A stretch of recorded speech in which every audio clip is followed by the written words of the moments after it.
Several neighbors saw something the night Nancy Guthrie disappeared, and soon after, they were warned to forget it. Late-night knocks at 3:12 a.m. calls from blocked numbers. Plain envelopes with chilling messages. What they witnessed could have exposed everything. Another person lurking nearby. A waiting vehicle. Nancy crying out before silence took over. So who wanted the truth hidden? The abductors protecting themselves, or authorities controlling what the public learns? Subscribe now, because their silence is finally breaking tonight and forever revealed now to everyone watching now. Nancy Guthrie Street in Tucson is the kind of place where routine becomes its own form of security. A single-lane residential road lined with aging mesquite trees, modest stucco homes, and driveways that sit only a few yards apart.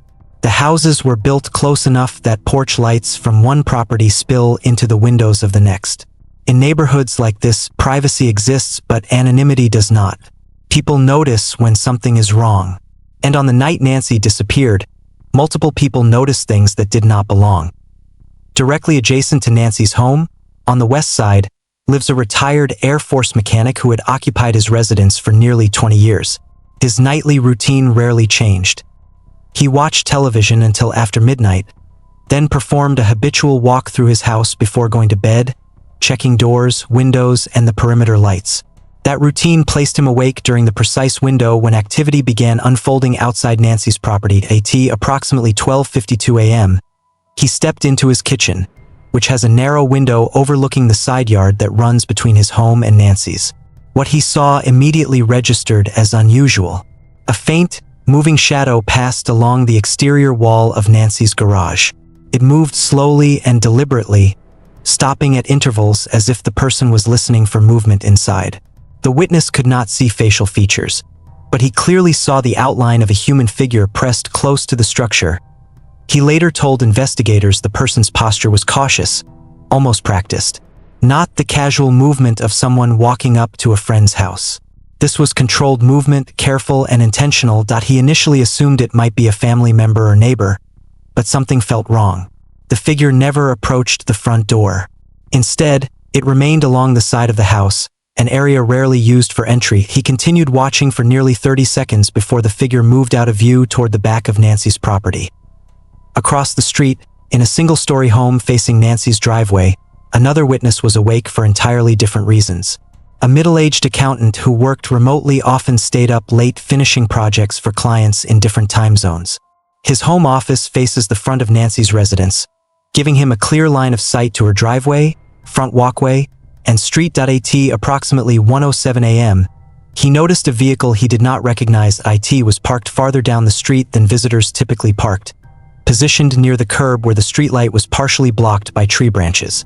The vehicle's lights were off, and the engine appeared to be running based on faint exhaust visible in the cool desert air.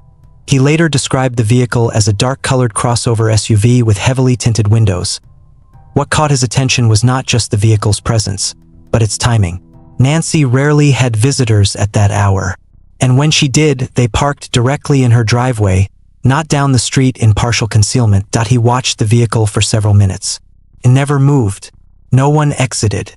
No interior lights activated. It simply waited. Next door to the accountant's home, a college student had fallen asleep on his couch while watching television. At approximately 1:18 a.m., he woke briefly to what he described as a dull, metallic sound coming from outside. Not loud enough to immediately alarm him, but distinct enough to register in his memory. He muted the television and listened.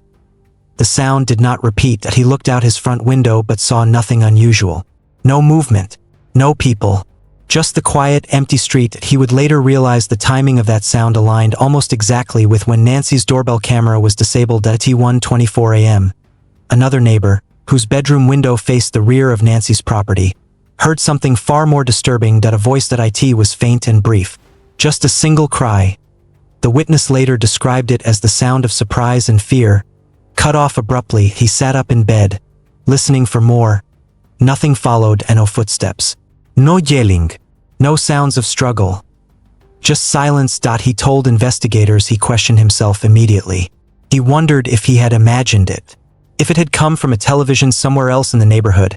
He did not call police. He went back to sleep. Meanwhile, The dark SUV remained parked in the same location. Another resident, returning home from a late shift at approximately 1:39 a.m., drove past the vehicle and noticed something inside, a faint blue glow, the unmistakable light of a phone screen. The driver could see the silhouette of someone sitting behind the wheel, motionless. Watching that, he later recalled that as he passed, the person inside tilted their head slightly downward, as if intentionally avoiding eye contact. He parked in his own driveway and glanced back toward the street. Within seconds, the glow disappeared at BY 2:03 a.m. The vehicle was gone. N01 reported hearing an engine start. N01 saw it leave. It simply was no longer there. What makes these observations especially significant is not just what was seen, but how precisely the timing aligns. The shadow moving along Nancy's garage. The parked SUV waiting in. Darkness. The metallic sound near the front entrance. The brief, interrupted cry, and the silent departure of a vehicle that had no legitimate reason to be there. Individually, each detail could be dismissed. Together, they form a sequence that suggests planning, coordination, and execution. In the days that followed Nancy's disappearance, investigators canvassed the neighborhood extensively, collecting statements and reviewing security footage. Several residents cooperated fully, providing access to cameras, timelines, and personal observations. But something changed. Within less than a week, some neighbors who had initially spoken openly began declining follow-up interviews. Others refused to answer questions at all. One witness who had described the parked SUV in detail later told reporters he no longer wished to discuss what he said. No explanation, no clarification. Just silence. Whether that silence came from fear, instruction, or something else remains unclear. What is clear is that the neighborhood holds answers. Answers that exist not in dramatic confrontations or obvious evidence, but in quiet moments, in shadows moving along walls, in vehicles waiting without purpose, and sounds heard, but not understood until it was too late. Because whatever happened inside Nancy Guthrie's home that night did not happen in isolation. It happened surrounded by witnesses. Witnesses who saw pieces of the truth, but not the whole picture. In the early hours of the morning, long before sunrise exposed the stillness of the street, at least one more resident became aware that something was unfolding. 2 houses north of Nancy Guthrie's property lived a man in his 70s who had developed a habit common among older residents. He woke frequently during the night, sometimes to use the restroom, sometimes for no clear reason at all. Age had made sleep lighter, more fragile. At approximately 1:46 a.m., he found himself standing at his front window, looking out across the darkened neighborhood. He would later struggle to explain why he looked outside at that exact moment. But when he did, he saw movement. Not near Nancy's front door, not in her driveway, but farther down, near where the dark SUV had been parked. A person was walking toward it. The figure emerged from the direction of Nancy's house, moving quickly but not running. The witness noticed the individual's upper body was angled forward, arms positioned in a way that suggested they were carrying something. Not large enough to immediately identify, but large enough to require effort. The person reached the rear passenger side of the SUV and then disappeared from view. Seconds later, the witness saw the faint flicker of interior light from inside the vehicle. Then darkness again. He expected the vehicle to start, but it didn't. It remained there, waiting. Less than 2 minutes. Later, another figure appeared. This one approached from the same direction, but slower, more cautiously. The witness later described this person as taller, broader, moving with less urgency. This second individual reached the driver's side door and paused, looking back toward Nancy's house, standing completely still. As if listening. As if confirming something. Then the door opened. The person entered. The vehicle still did not start.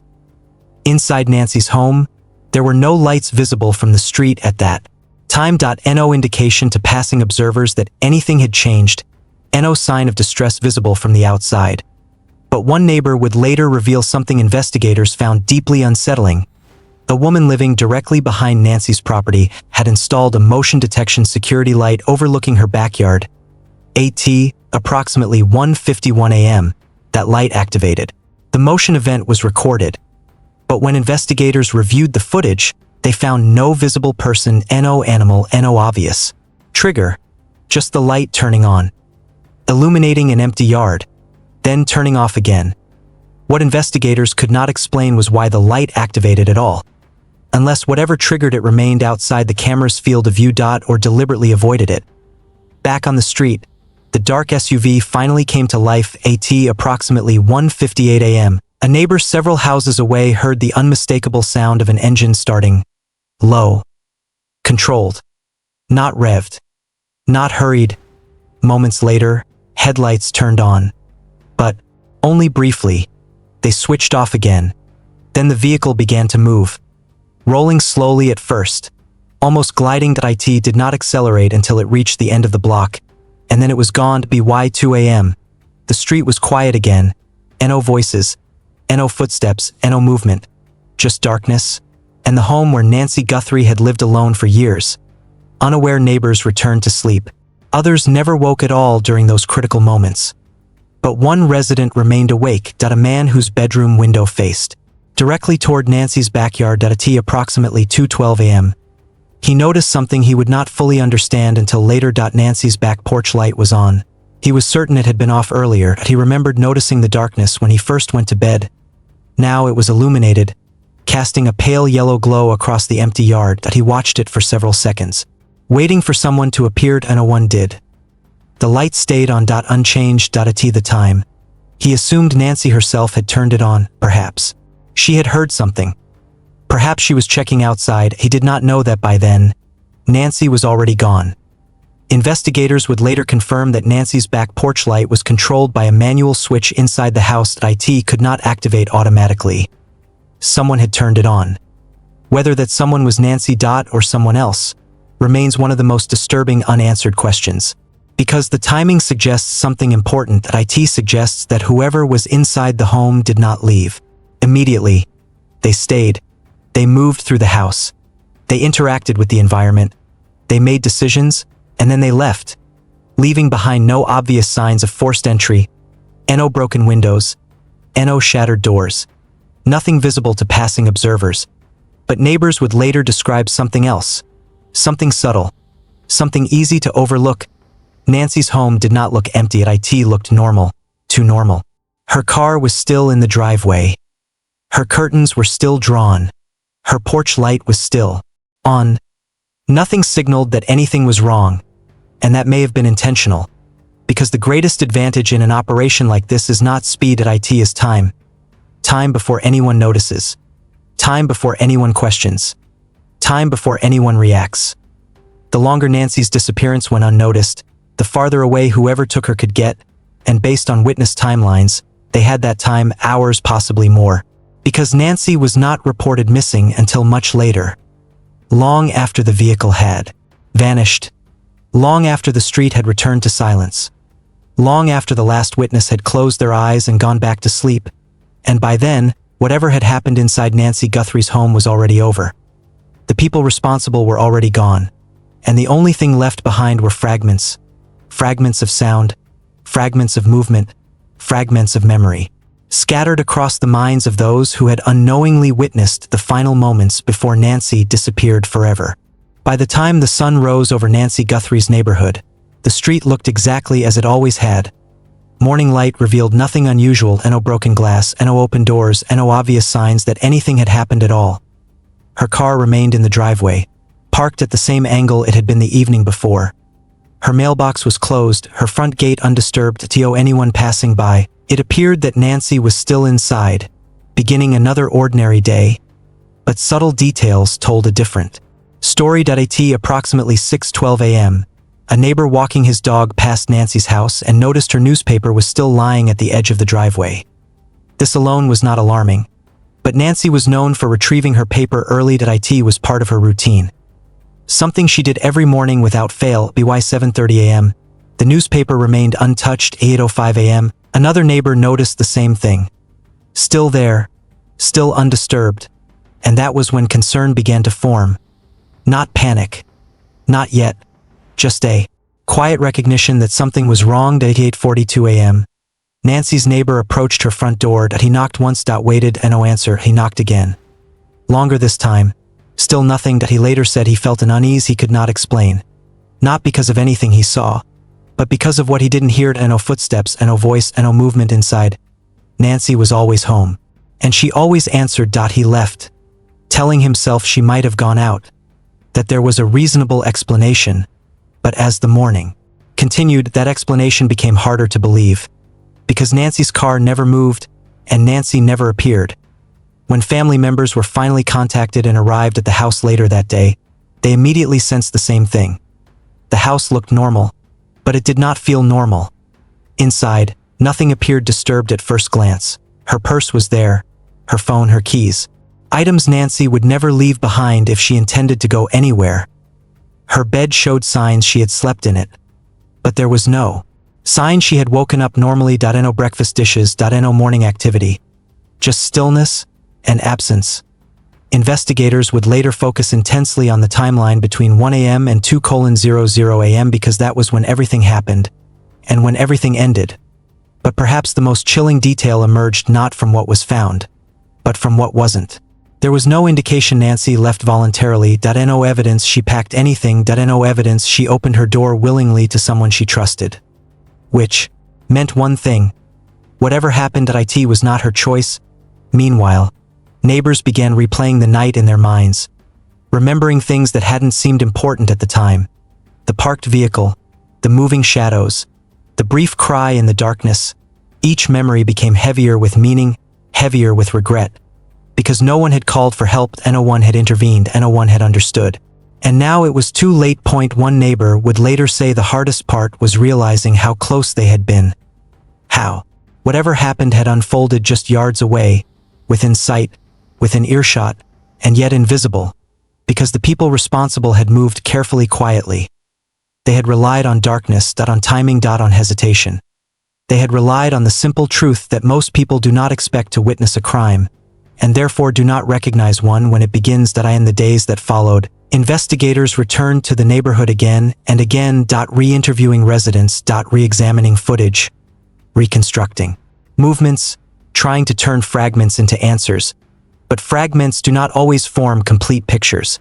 Sometimes they remain incomplete, disconnected, and the most critical moments exist only in silence.